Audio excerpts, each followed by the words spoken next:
और इस महान ग्रंथ को अगर एक बार आप, मैं श्री राम जी की कृपा से निवेदन कर रहा हूं कि एक बार आप अपने जीवन में पूरा श्री रामचरितमानस को पढ़िए,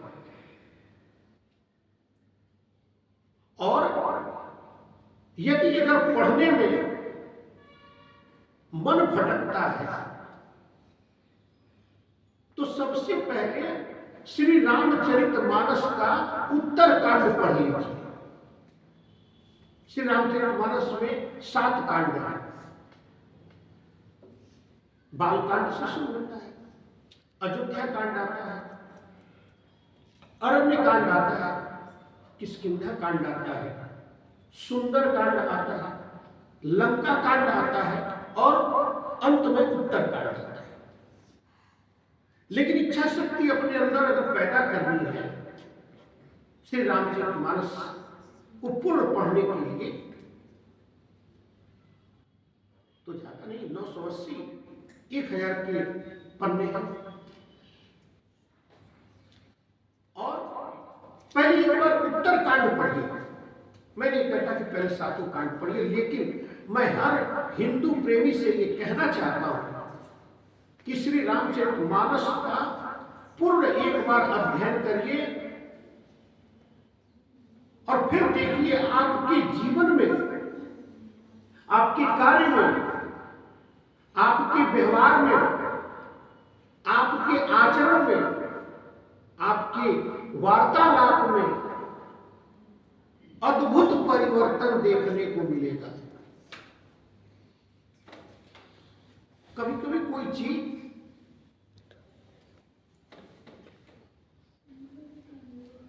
श्री राम जी से जुड़ी हुई चीजें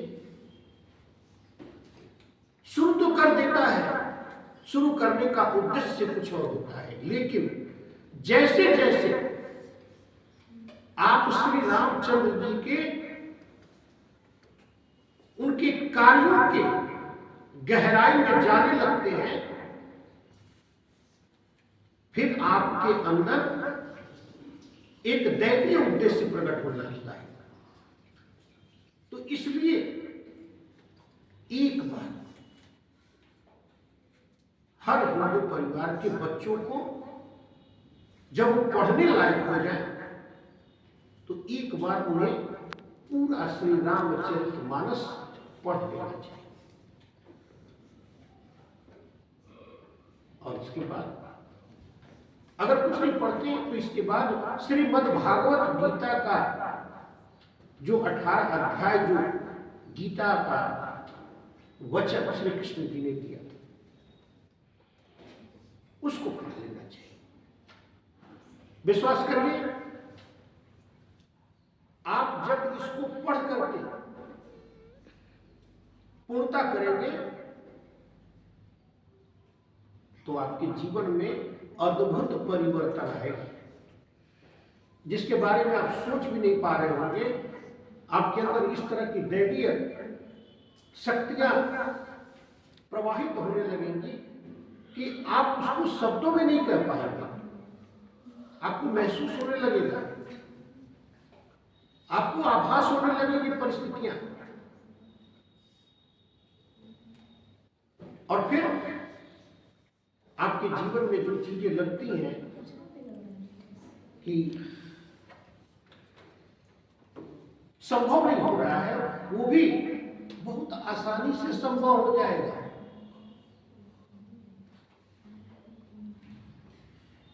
और जब आप इसको पढ़ेंगे और पढ़ने के बाद जब किसी के मुख से सुनेंगे ना, तो आपकी आनंद की अनुभूति कई गुना बढ़ जाएगी। क्योंकि अभी तो राम जी की कथा, अभी हम श्री रामचरितमानस या रामायण को नहीं पढ़े रहते हैं, फिर भी सुनते हैं तो आनंद मिलता है। लेकिन जब आप इसको पढ़े रहेंगे तो ये आपका आनंद कई गुना बढ़ जाता है। तो वैसे आपका ये परम कर्तव्य है, ये परम कर्तव्य है कि आप जो भी समय मिले, अगर कोई समय नहीं मिलता है ना, तो शाम को संध्या वंदन जब आप दीपक जलाते हो घर पे, तो मन में ये विचार कर लीजिए कि मुझे श्री रामचरितमानस के 2 ही पन्ने को पढ़ना है, 5 ही चौपाइयां पढ़नी है। 5 चौपाइयों को श्री रामचंद्र जी, श्री हनुमान जी का नाम लेकर के पढ़ करके और फिर प्रणाम करके रख दीजिए कि प्रभु मुझे शक्ति दीजिए कि मैं फिर कल पढ़ सकूं। लेकिन अपने जीवन की नियमितता में, अगर आपके पिताजी दुकान पर है, शाम को दिया जलाते हैं, उसे भी दिए कि पिताजी छोटा रामायण रख लीजिए, कम से कम जो है दिया जलाने के बाद 5-10 चौपाइयां, 1-8 पन्ना पढ़ना पड़े, इस तरह से पूरा पढ़ना। या घर पे जाके पूछिए कि हम लोगों के घर में जितने सदस्य हैं, क्या कोई सदस्य पूरा श्री रामचरितमानस पढ़ा है? जिन कथाओं को हम लोग सुनते आते हैं, क्या कभी उसको हम लोगों ने पढ़ा है कि नहीं पढ़ा?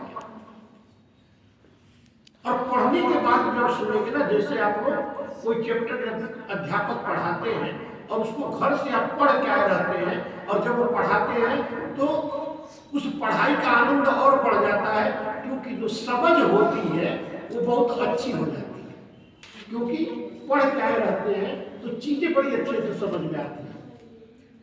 जो चीज हम पढ़ते वक्त नहीं समझ पाए थे, जब अध्यापक के मुख से सुनते हैं, उसी तरह से जब हम प्रवचन सुनते हैं और पढ़े रहते हैं, तब इसका अनन्य हमें जो है आनंद प्राप्त होता है।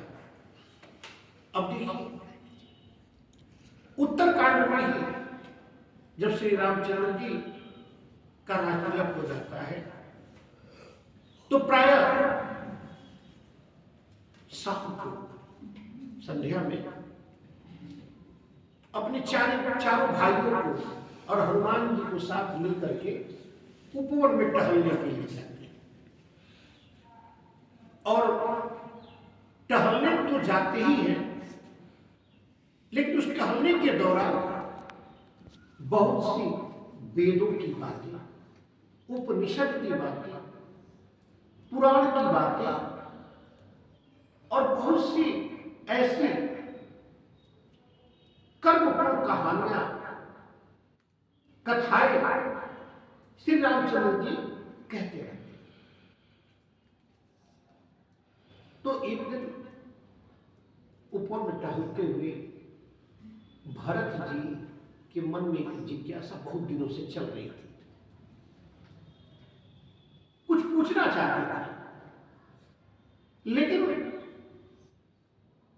भैया के सामने कैसे कहें। तब उन्होंने हनुमान जी की तरफ इशारा किया, संकेत दिया कि मतलब मेरे अंदर कुछ कौतूहल है, कुछ जिज्ञासा है, कुछ पूछने की, कुछ जानने की,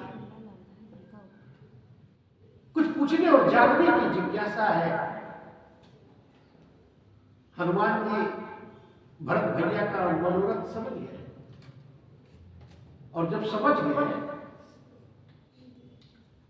तो श्री रामचंद्र जी की तरफ मुखातिब होते हैं। श्री रामचंद्र जी की तरफ मुखातिब होकर के कहते कि प्रभु, भरत भैया के मन में कुछ प्रश्न है, कुछ जिज्ञासा है, उसे सुनकर आप अपने श्री मुख से अमृतवाणी में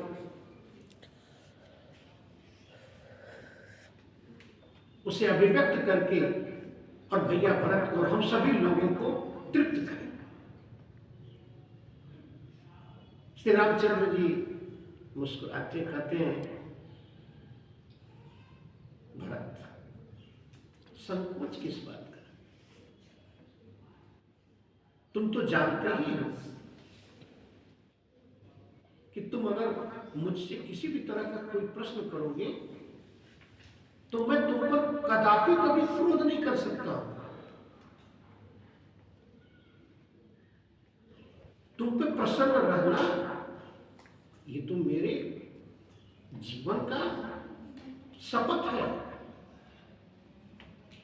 ये मेरे जीवन का शपथ है कि भरत को देखते ही मेरे अंदर प्रसन्नता होगी। तुम तो महाबाहो हो। इतना उत्साह पा करके भरत जी हाथ जोड़ करके बोलते हैं, भैया जब आपका राजतिलक होना था तो माता कैकेयी और मंत्रालय जो षड्यंत्र रच करके आपको वन में भेज दिया, तो राजद्रोह के अपराध में उन्हें मृत्यु दंड मिलना चाहिए था, लेकिन आपने ऐसा नहीं किया। क्यों?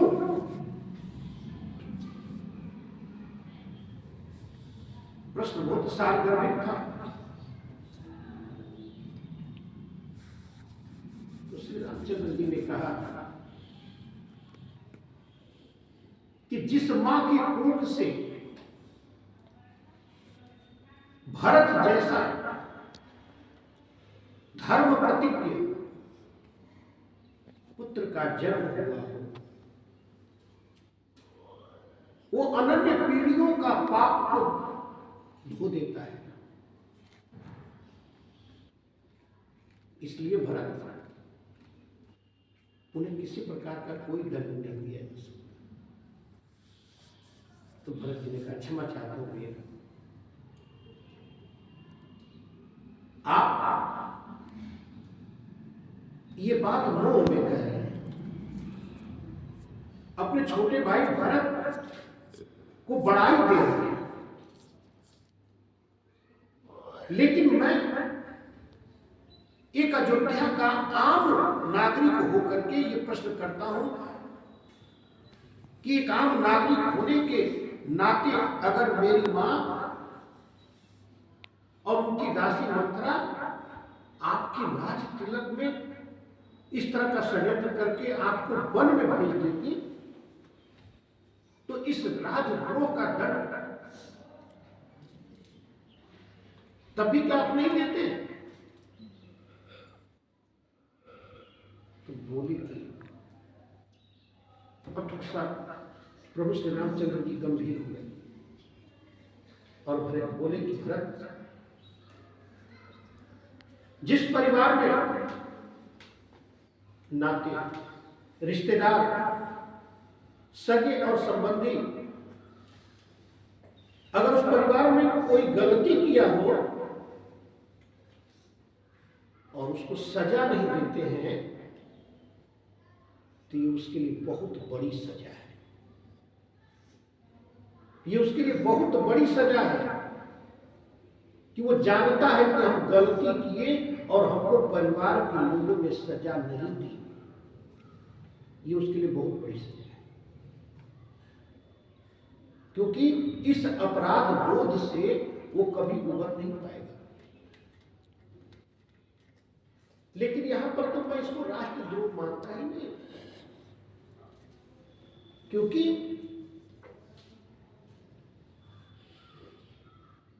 माता कैकेयी के बारे में सोच के देखो,